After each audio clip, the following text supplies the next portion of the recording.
Last night, there was another Republican presidential debate, which was very strange because it only involved two candidates, Ron DeSantis and neocon Nikki, because CNN claimed that Vivek didn't qualify according to their standards because they couldn't allow him to speak to the American people on a major news network. He makes too much sense and has too much guts. Krispy Kreme wasn't there either because he finally saw the writing on the wall, or more likely his donors dried up, and so he dropped out of the race last night. But he did leave us with this departing gift, unbeknownst to him, being caught on a hot mic, admitting that Nikki Haley has no shot against Donald Trump or even little Ron. And she's going to get smoked, and you and I both know it. She's not up to this. She hasn't even been.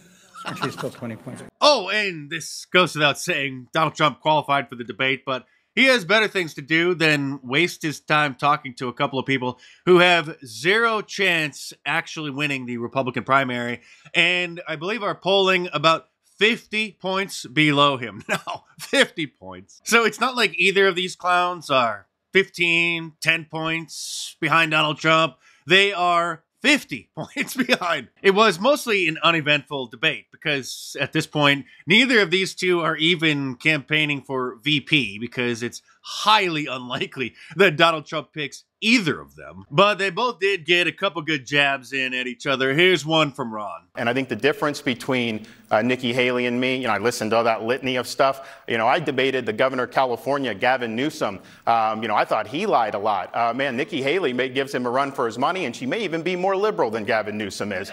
We are in a situation here in Florida, as Republicans. Now, she got in a couple good ones too, but it's not really that hard when you just speak the obvious about Ron DeSantis' campaign. But in the one basic thing, you've campaigned for president in one state, you're invisible in New Hampshire, you're invisible in South Carolina, you're in 5th place, you've got $150 million and you've gone down in the polls in Iowa. Why should we think you can manage or do anything in this country? Thank you, Governor DeSantis. But mostly she was a broken record, plugging her anti-DeSantis campaign website not twice, not 3 times, or 4, or 5, or 6, or 7, or 8, or 9, or 10, or 11, or 12, or 13, or 14, or 15, but 16 times during the debate. This was literally her response to almost every statement that Ron DeSantis made. Go to DeSantisLies.com, DeSantisLies.com, and DeSantisLies.com. Go to DeSantisLies.com. And you can go to DeSantisLies.com. Go to DeSantisLies.com. You can go to DeSantisLies.com. DeSantisLies.com. So in her comment, hold on one second. DeSantisLies.com. DeSantisLies.com. She was asked about it. DeSantisLies.com. And of course, she repeated her same talking points that she has repeated every single debate about her favorite country. It has never been that Israel needs America. It has always been that America needs Israel. Oh, I'm sure they do. That's why we give them $5 billion in aid of American tax dollars. And they are the largest total recipient of United States aid throughout all of history. And here she is talking about what she did when she was the U.S. ambassador to the United Nations. You know, the person who represents the United States to the UN. When I was at the United Nations, I fought every day for Israel.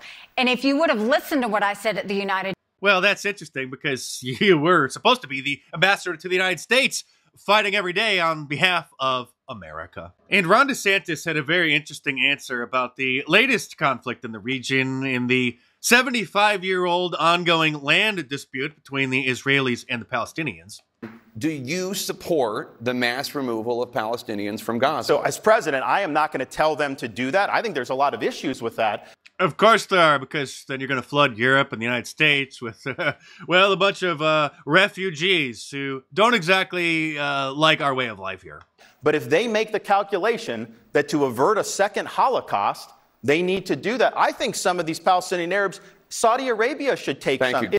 So Ron DeSantis is not opposed to Israel ethnically cleansing, removing all of the Palestinians from Gaza. And while Republicans are supposedly against affirmative action and DEI, diversity, equity, and inclusion, you know, favoring certain races or ethnic groups over others, Ron DeSantis announced 2 days ago that he supports affirmative action in order to help Jews. Posted on Twitter 2 days ago that he is directing Florida's colleges and universities to make it easier for Jewish students to transfer to a Florida higher education institution, while leaders of elite universities enable anti-Semitism. We will protect Jewish students and welcome them to Florida. So Ron DeSantis supports diversity, equity, and inclusion and affirmative action, just not the liberal brand of it. Meanwhile, over on Fox News, at the same time that CNN was hosting Ron DeSantis and Nikki Haley while they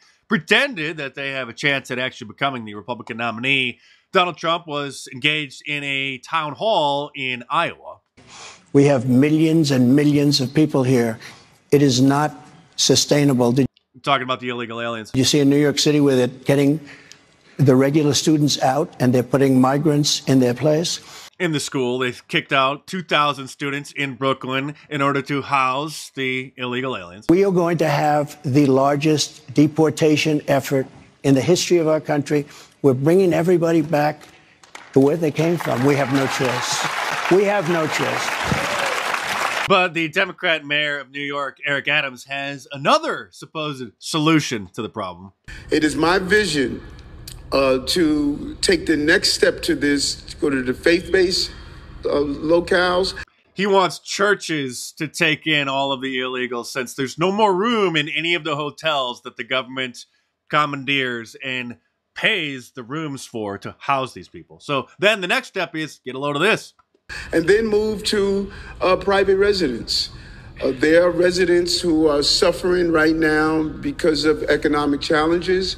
They have spare rooms, they have locales, and if we can find a way to get over the 30-day rule and other rules that government has in its place, we can take that $4.2 billion, 4.3 even maybe now, that we potentially will have to spend, and we can put it back in the pockets of everyday New Yorkers, everyday houses of worship, instead of putting it in the pockets of corporations. He is literally calling for New Yorkers to rent out rooms to the migrants, and then he wants our tax dollars to pay those homeowners for the rent for the illegal aliens staying in their homes. And here's Donald Trump responding last night in his Iowa town hall to a question about the chaos during his administration. I think he had very little chaos. I think most of the chaos was caused by the Democrats constantly going after me.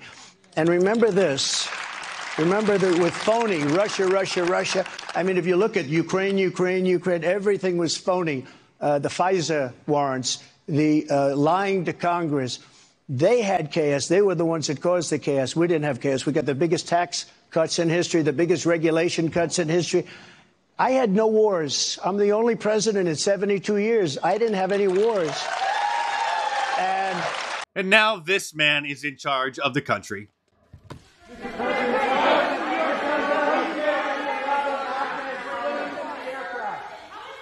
President, what do you make of the Afghans swinging to the aircraft? And if you haven't read my new book yet, The War on Conservatives, you don't know what you're missing. So order it in paperback from Amazon.com or click the link in the description below. If you like watching my videos, which I assume you do if you made it this far, then you'll really love reading the books. They're a lot more serious, a lot more in-depth, like I say. If you haven't read them yet, you're going to be very impressed. Those who've read them know it's a totally different side to me.